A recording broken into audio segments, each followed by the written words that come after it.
My guest today, and I'm so excited to talk to her because she has quite the legacy to share with us today, is Gloria Deathridge, Lady Vol for life, Yes. and one of the originals when it comes to the Lady Vol culture and breaking barriers. So thank you so much for joining me today, Gloria. Thank you for having me, Tearsa. Let's first, start by just talking about your life. I mean, for people who don't know, you were on the Lady Vol basketball team kind of in the early days, but before things really took off the way they did.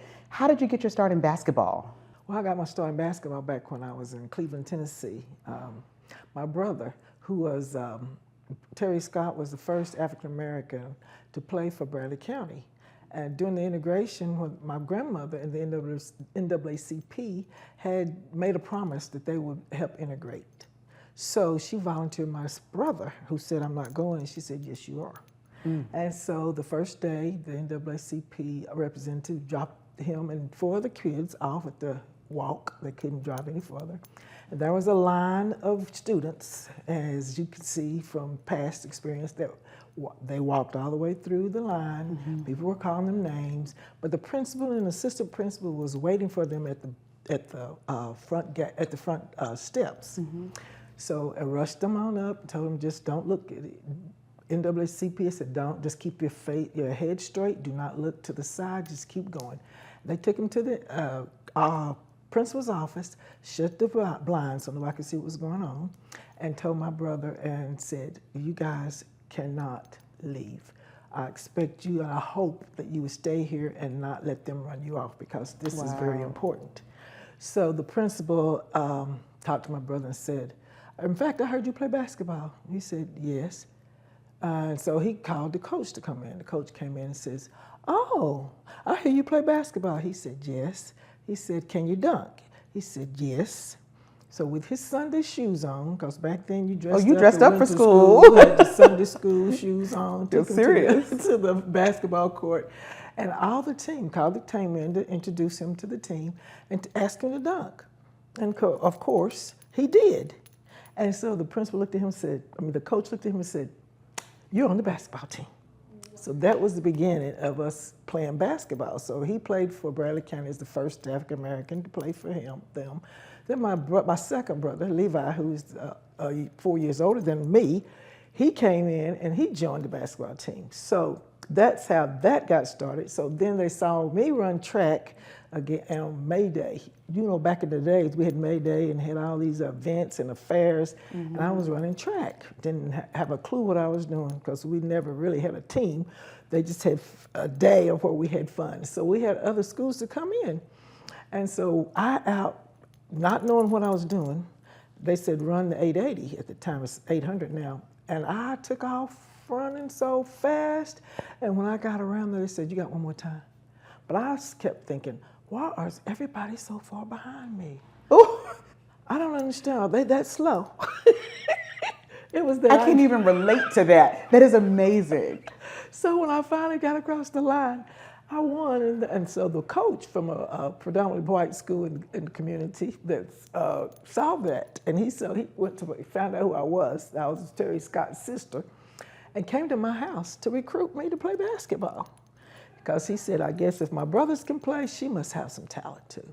So they came and sit down with my parents and said that we'd like for your daughter to come and play basketball for our team. And she said, "Well, where are you and who are you?" She said, "Well, we are about 10 miles back in the country. She would have to be bused, and I promise you we'll take care of her." And she said, "Okay, but she can't go without her little brother, Alvin. He has to go with her." My brother hated that because he had to leave all his friends. Because at that time they had integrated they had closed down College Hill High School, which was our black school, and made everybody go somewhere. So she said he would have to go with her. So we all went to Michigan Avenue, which is a predominantly white school, and we'd have no clue where we're going. We had to catch a bus. We got on the bus, and after we got off the bus and went out there, it was a diverse community. We were so shocked. Now, you didn't have a lot of us, but just the fact that you had some black folks in that community and at that school was so surprising. So we ended up going to Michigan Avenue. And so when it came time to play basketball, the coach called me and, all the team members came in and he said, "Okay, Gloria, can you shoot the ball? I said, oh yeah. I shot the ball. He said, maybe I can teach you some defense. Because you really hadn't played ball before then. Not on the organized basketball team, just recreational ball at school, but never did a play on a team. So that's when we played 3-on-3. You had half court. You had 3 offense and 3 defense. And so instead of me playing offense, he put me on the defense, told me my first coaching experience, and first thing he told me was, stay between the girl with the ball and the goal. That's your job. Okay. Stay between them. Don't let them be to the goal. Okay. So I would just be doing like this the whole time, because that's all I knew. Okay, now I didn't realize when you did your hands like this, your wingspan. My wingspan in 8th grade was 6 feet. He measured he put me this way, right, and vertical, and he measured me, and it was 6 feet. So my arms were so long in 8th grade. So it was hard to get around me. It was hard to shoot over me. And I didn't realize, all that, but he taught me the basics of basketball, how to dribble correctly as best I could for 8th grade. See, I was a latecomer, because everybody been playing since they were in, 4th, 5th, 6th grade. Okay. And here I come in 8th grade. So he taught me how to play. His name was Sam Ledford, and he was very vocal. He would holler. I mean, you could hear his voice all around the gymnasium. Mm-hmm. But anyway, we played, and I remember I missed one game because I was sick, and they were afraid they were going to lose. And we won by 1 point. I was at home just listening to the final scores, because they didn't have it on the game on the radio. Okay. So when I heard that we won by 1 point, I was so excited. So we went undefeated that year and won the championship in the 8th grade. So then let's talk about high school. You got your foundation, 8th grade, and you're moving on to high school. What happened next?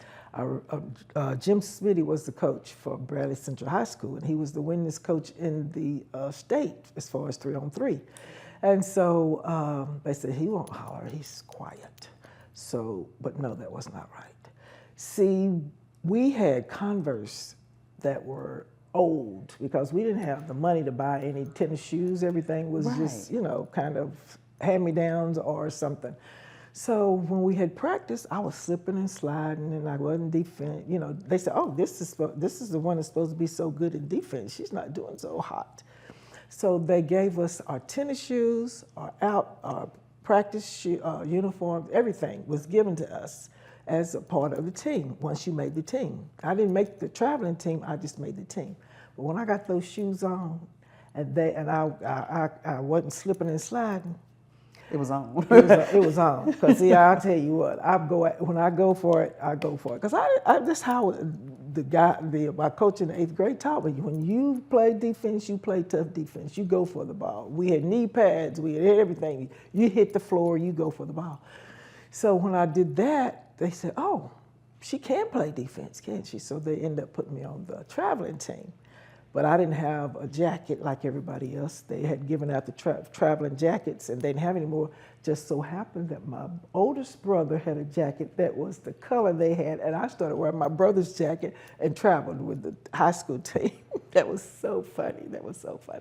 But I tell you what was the funniest thing, being the first black on the high school team. I was the first black on the middle school team, first black on the high school team. And everything was fine, and he really, really was tough. We played all year long. We were off only 1 month. At that time, we played all year long. And 4th and 5th period, instead of going to study hall like you're supposed to, he made us come to the gym. So we practiced more than probably we were in class. We were in the basketball court more than we were in class. But he also made sure we got our grades. He stayed on top of us. He didn't allow any profanity, no smoking. He was just like our father figure, and he said, "You will be ladies, even though you play basketball like the men, you will be ladies." Wow. And for those that don't know him, I mean, he's a Hall of Fame coach. I mean, he's very, very well respected. He went in the Hall of Fame the same year as Pat had did, the first year he went in. But he wasn't here. He had passed away, so his wife's name is Gloria. So his wife came in and received the award for him. So when you went to UT, did you even think about basketball as a career, something you can take on into your college years? No, I didn't know that. I didn't know UT had a basketball team. I just came up here on an academic scholarship. So when I saw a sign on a pole that says anyone interested in playing basketball for University of Tennessee, for UT, we were Vols then. Report to the alumni gym on a Friday night or what, I can't remember, Friday night or at 7 o'clock. I mean, Okay. no, about 5 o'clock rather. And we all walked in. I had my cousin who was with me from Cleveland. We came to UT together. And we walked in and we saw all these girls and we went, there's a lot of girls in here. So they was giving us through, going through the drills and things. And this girl by the name of Jody Barlett, I think, no, Jan Bardette. Her name was Jan Bardette. She was already on the team, and she said, she looked at me and she pointed to the coach. I think she played for Bradley. I think she's a two-time All-State. So you might want to put her on the team. So they called me over and asked me who I was, and I told them I did play for Jim Smitty. We were 1970 state champions, and I was on the 2 state championship team. And she said, oh, okay, so I guess you're gonna make, I made the team. So as my coach name was Margaret Hudson for UT, and she had never played anything. They told her if she would coach the team, then they would give her a stipend because she came here to go to grad school. So she said, okay, to get the money, she'd take the job. But she had no clue. She learned from reading books and asking us a lot of questions. Wow. And because I was, Jim Smitty taught me the basic of basketball, the fundamentals of basketball, even how to block a shot. If you block a shot and you don't get the ball, you didn't do your job. Okay. You just blocked it, but you didn't get they still have the ball, you didn't finish the job. So if a person is shooting and on the left, with the left hand, you block it with the right. If they shoot it with the right hand, you block it with the left. Those kind of things are the basic that he taught us. In order to learn how to dribble, he'd put us chairs on the gym floor, and you had to learn how to go around it. And then at one time, you put 2 on you, you had to go through them, and then he put blindfold on you, and you had to dribble blindfolded. Oh, so wow. he made things that they did then, you can't do now. Right. I was like, that seems dangerous, but all right. Yeah, you can't do those things now. So yeah. So did you take some of that to your college team? I did. I would talk to Coach Hudson and I would tell her. And so since I was defensive specialist, I wasn't an offensive threat. Yeah. So when we got ready to play defense, a lot of things that she would tell them, I would have to say, this is how we need to do this, or this is how it goes, or this is how you do rebound. If the ball is shot at this angle, then you have to get on this position. Those little basic things that he taught us how to do, I would tell her, try to explain to her, and tell the team, this is how we position ourselves for these rebounding.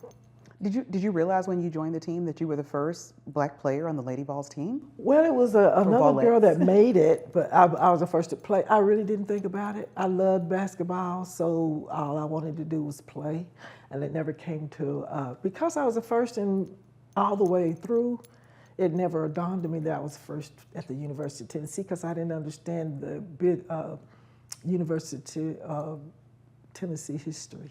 I didn't understand how important they were as far as a team. I guess after Pat came, it really bloomed. But for us to really build the team from what it was to what when Pat came in, we only lost 2 games. When I first came on, we didn't have that record. Okay. But we worked hard. She coached, and she brought in another assistant my junior year to help us. And we didn't have much money. So we'd sell donuts once a year to raise funds so that we could travel. So when you say you sold donuts, you mean Krispy Kreme donuts is what I heard. Of course. So how did that go? Because that's a story I think kids today could never understand. We were responsible for taking that box of donuts and selling to all the kids on campus, any friends, family, whoever. You just sold those donuts. Don't bring the donuts back. You bring the money back because we needed the money in order to travel and do what we needed to do as a team. And we traveled in this station wagon. And, you know, the back seat would face the out. Right, right. So I would always get in the back because some of the girls would get sick. So I'd sit in the back and have a good time watching the road, I guess, go backwards. And that's how you all funded. That's how we funded a lot of our gas and different things that we needed. Now they gave us a little money, you know, but not as much. And we had what is it, time clock? Okay. We had to keep our grades up. We had all that, and the men did not. They didn't have, you know, they could just hope. That's when Ray Mears was the coach, so they did the, what is it, slow basket. They freeze it and slow it down, and we couldn't because you had to be across that floor in a certain amount of seconds before, you know, time ran out. Do you have a favorite experience from your time as a Lady Vol? I do. I remember one game, we went to South Carolina to play in tournaments every year, and we went the first 2 years we got beat. And the second, as a sophomore, we ran out of gas. We were just tired. We just ran out of gas. So when my junior year, when assistant coach came in, they'd have us run around the track. Then we'd have to run from the track to the alumni gym, and they would time us and make sure that we weren't slacking. Okay. So that kind of built up our endurance. We didn't have a lot of weights, so we took some of the girls that were small and put it on our backs and used that as weights. We did whatever we could to work on our strength and conditioning. Okay. Then we'd run the steps and do all that kind of stuff. So when we went back to South Carolina, we played and we ran every game. And I remember one game, I got hot. You know, I wasn't an offensive threat, but that game I got hot. And so I would go down the middle, take a shot, pop that thing through the net, and I scored 15 points. The coach said, feed her, she's hot. So I'll never forget that game. That was one of the best games for me. But we also won the championship that year. And the other team coach would say, what happened? Last year you ran out of gas, but this year you running everybody. The tank was full. It was. We were running and gunning. We had a ball. That year we won. That's when we won 25-2 and went to the. You go from the state to the district to the region, and we were there at the region trying to win in order to go to the national. We got close, very close. Okay, so when you reflect on your time at UT and then look at where the program is now, did you ever think Lady Vol basketball would be the way it is now? No.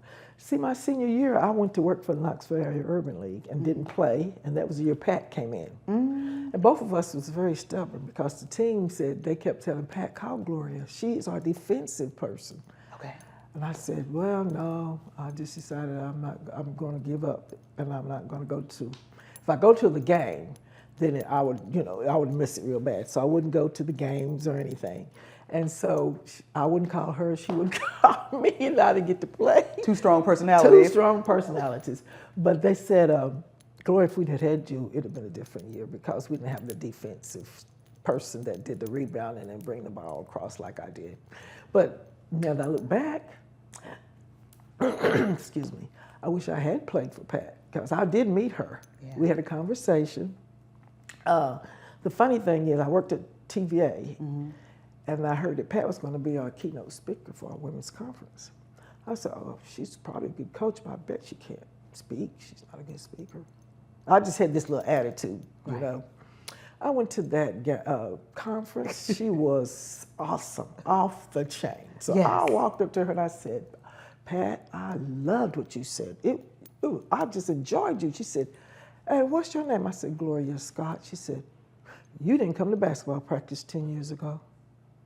Oh. I said, you're right. So she knew you right away. She knew my name. She knew me right away.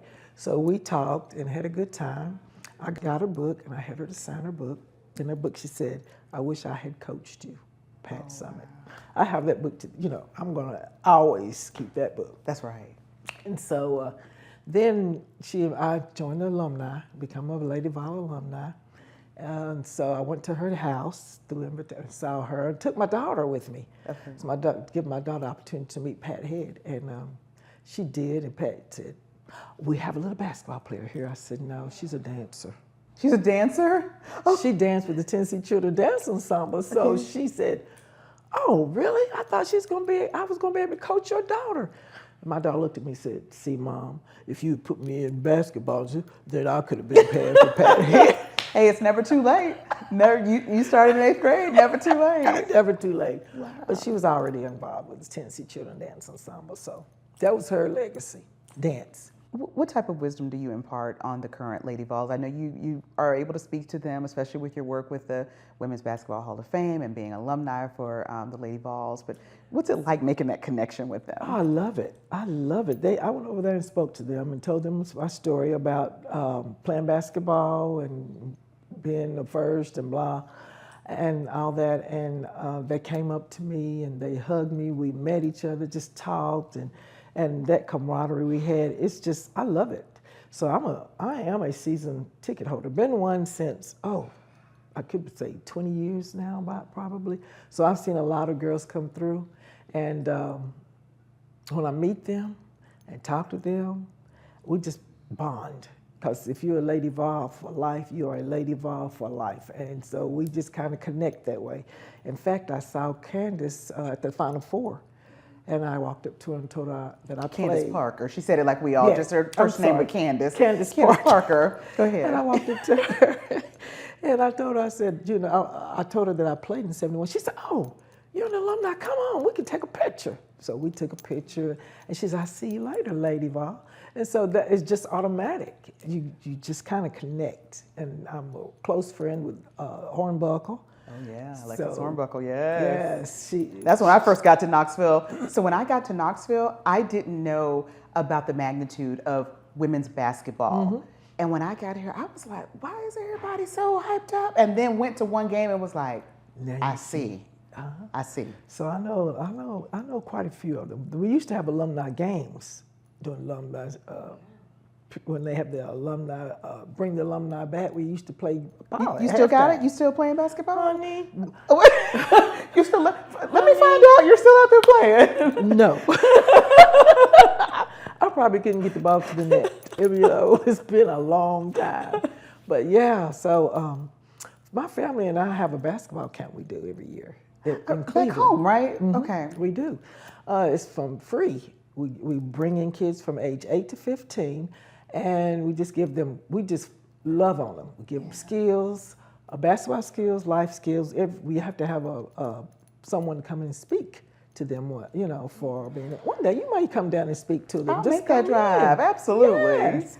So Hornbuckle's coming. She's been, my brothers, they love Hornbuckle. Yes. So I've got the Women's Basketball Hall of Fame coming in. We have coaches coming in from California, Florida, that's connected to Florida State. The one in California, his wife used to be, worked with the UCLA UCLA team. Yes. And so we're just, it's growing every year. It's growing. This is our 5th year we're going to have this year. And so I'm trying to figure out what can we do to make it special, not only for us, but for the campers and the coaches and the volunteers. We have a lot of volunteers, people that come in and just help love on these kids. It's so funny because you see them, the same kids coming every day. You get to know who they are, and by the end of the week, we go from Tuesday to Friday. By the end of the week, we're just hugging on them. It's family. They all become like your little family. They do. Looking at your resume, you are so involved in the community. You've all, since college, just your imprint on different boards.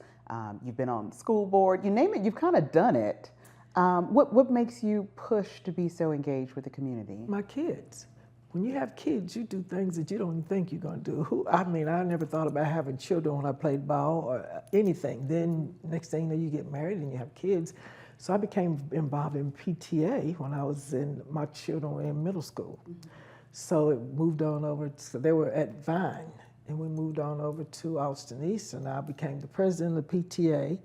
And that was the reason I got really involved in community activities. And Sam Anderson was the school board member. I'd go to Sam and say, and I would just say, why can't we do this? And why don't we do this? And da-da-da-da-da-da-da. I was always I never could be a school board member. I just know that every day is just like that. Sam and I became close. So I became close. And so when he stepped down, he said, Okay, you had a lot of mouth. Put up or shut up. So I said, let me pray about it. Yeah. And so I stepped into Sam's. Once he vacated, I stepped in. But I told him I would only do that if he mentored me. And he did. Sam was great with helping me through a lot of situations about being on a school board because I was not used to politics. I had never been involved in politics. He helped me navigate through a lot of things. And plus, it was good people on the board. We all cared about kids. It didn't matter where they came from. Because I was District 1, same as Sam, so we had a lot of things and challenges that we had. And he helped me, and I worked with the superintendent and other board members. So I enjoyed my first term. Then I went through re-election. I don't like going through campaigning. I don't think anybody does. I don't think anybody does. It's a certain person they enjoy because it's work. It's work. It is work. So I won. I had my second term, and it was a little different then, the second term. Things started changing. Being naive that I thought it was about kids more so than politics, but it's a lot of politics in politics. Right. So navigating that, I did my second term, and then I turned it over to Everty Satterfield at that time, and let her take it on forward. Who's been the most influential person in your life? Because you've had a good life. You've done some great things. My grandmother. When I was young, she taught us that always do the best you can and never be afraid to step out there. And I watched her and my aunts was involved in church. So I've had a lot of good people, mentors. My high school basketball coach, Coach Jim Smitty, was another one. He taught me a lot and pushed me and gave me some suggestions on how to navigate life. He was the one responsible for giving me the first job I ever had out of high school at the Soil Conservation Service. So I worked for the government while I was in high school because he recommended me and pushed me to do that. So then he did say, Gloria, I want you to be a model. I don't think you need to go to college. I said, Coach, I think I need to go to college. That's right, because your grandmother was going to tell you need to go to college. Yeah, that's the imprint. That's the imprint. She made my brother go to college and told him where he was going. Told him that you think you're going over here, but this coach over here at Middle Tennessee State University is going to take care of you, and that's a better thing for you to do, so I think that's where you need to go. She kind of told us, this is what you need to do. I had one brother that had children early in life. Mm-hmm. You're going to go get your job and you're going to take care of your child.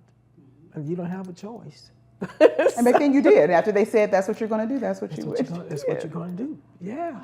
Do you see yourself as someone who has a legacy? Like, do you see yourself, like when I asked you, I was like, I would love for you to be on Voices. And you like, me? And I was just like, now this woman is the first of the first, and she's got all these firsts and doing all these things. Do you see the successful legacy that you've got? No, I don't. I really don't realize it. I just feel like I did what I was supposed to do in life, and I never really think about it being a legacy of. But everybody keeps telling me that because my children did not even know I played for University of Tennessee until about 4 or 5 years ago. I never talked about it. It just never dawned on me to tell my kids about my legacy of being the first all the way through from middle school to college. So they said, Mom. I said, I know. Because I'm so busy being on the boards, trying to do community work, trying to make life better. When I was on the PTA, if I saw a kid that needed something, I don't think kids should ever have to not have what they need. That's right. So I try to provide that, and I'll instill that in my daughter. I remember when she first went to Vine and she was on the dancing, and this little girl came up and said, I can't dance because I don't have any leotards or tights. And she said, we can't afford it. My daughter came home and said, Mom, can I give her some of my leotards and tights because she doesn't have any. I did not realize that everybody don't have everything that I have. I didn't realize there were people out there that didn't have leotards in order to take gym or participate in dance. So that was a wide open experience for her. And I was proud of her for wanting to give. And so she just I guess, watched how her parents, because my husband's involved as well. And so while we always try to help others and do what we need to do to make life better, so that's why I served on Project Grad, because we needed to make life better. And that was due to Marion Quinn, who was the principal at Austin East at the time. So I try to have a good connection or relationship with people, because it's all about relationships. I could go into Marion Quinn's office and as a PTA president, we have one of those conversations, and he say, well, Gloria, I listen to everything you got to say, but I'm going to make the final decision. And I look at him and say, that's fine, as long as you just hear what I have to say. That's right. That's And right. so we bonded. And That's right. so he asked me to join the Project Grad. So I said, okay, and I did that. And then when the Women's Basketball Hall of Fame, Tim Burchett was the mayor then, and so he recommended me for that, and I went, okay, I'm on the board for the Women's Basketball Hall of Fame. And then just one thing after the other. 19-year-old Gloria, would she ever have thought she'd be on the Women's Basketball Hall of Fame board? I mean, or that there even would be one? I didn't even know it was a basketball team at 19. I didn't even know there was a basketball team. I thought my basketball career was over when I left high school. I never ever thought, never knew. It was amazing. And I'm representing University of Tennessee. I did play for All-State for a regional USA team. And so I had that experience. So playing against them, we got the crap beat out of us, though. Well, but that was but okay. You made Great it too. Experience. That's right. Great experience. I could talk to you all day. Thank you so much for sharing, your so life welcome. and your legacy. You have, I mean, it's such I love it because you really keep it real. I mean, you got here and it's just kind of like, I just saw a poster and decided I'm going to try out for the team. Yeah, that's something I love And to here do. you are today. And here I am. Yes, Thank you so trying to much, give Gloria. back. You Thank are you for awesome. having me. I appreciate it. I love talking to you. Talking to you. You are great. I still cannot believe it was just a poster you saw. Yes, all. Yeah. A poster. A little poster. Do you ever, general question, when you see the NILs today, you talk about you all selling donuts just to get uniforms and the things you need, and to see where the game is now and that they're including women athletes, so they're getting these NIL deals. And I know. It's amazing how far they've come. I remember when we raised, not only did we raise money for the budget, we bought the first orange and white uniform. When I played, it was blue pants, and the only orange you had was the letter on the front of your jersey. So I bought me some orange tennis shoes, because I'm going to have me some orange. That's right. That's right. That's right. That is right. So, yeah. And so now I see, and what makes it so good for them, but they don't realize what we had to do to get to this point. All the sacrifices, all the meetings, the things that Pat and her associates, other coaches, did to make sure that the girls today would get what they deserve, because we're always competing. Title IX, those kind of things help elevate the girls in women's basketball. Whoever thought WNBA would be where it is today? And they still have a long way to go, but we're getting there. I see us getting there. Do you ever get emotional when you go to a Lady Vols game and see the stands filled? Because, it wasn't like that in the beginning. People didn't go to the women's sports like that. I have a friend of mine, and we go to ball games, and I was just amazed at the number of supporters. It is young, old. You have people that's on crutches or walkers. They are coming to the games. And then when I went to the Final Four, then that was amazing. Oh, I can only imagine. Oh, it was it was off the chain. See, I can't go to those games because I'd have myself a jacket, let y'all know I was on the team from 71. I wouldn't know how to act. You're so humble. I wouldn't know. I'm just saying. So I was good, close to Pat, and I was close to Holly. Love Holly. Yes. Kelly. And so I've already met the new coach. She brought us alumni in and met us and made sure that, she introduced herself and had an opportunity for us to come to practice, to see the girls practice, and also to have a conversation with her. So I'm sure before it's over with, I'm going to know who she is and the players again, because I love it. I really do. Oh, that's wonderful. That's all I need. Thank you so much. You are wonderful.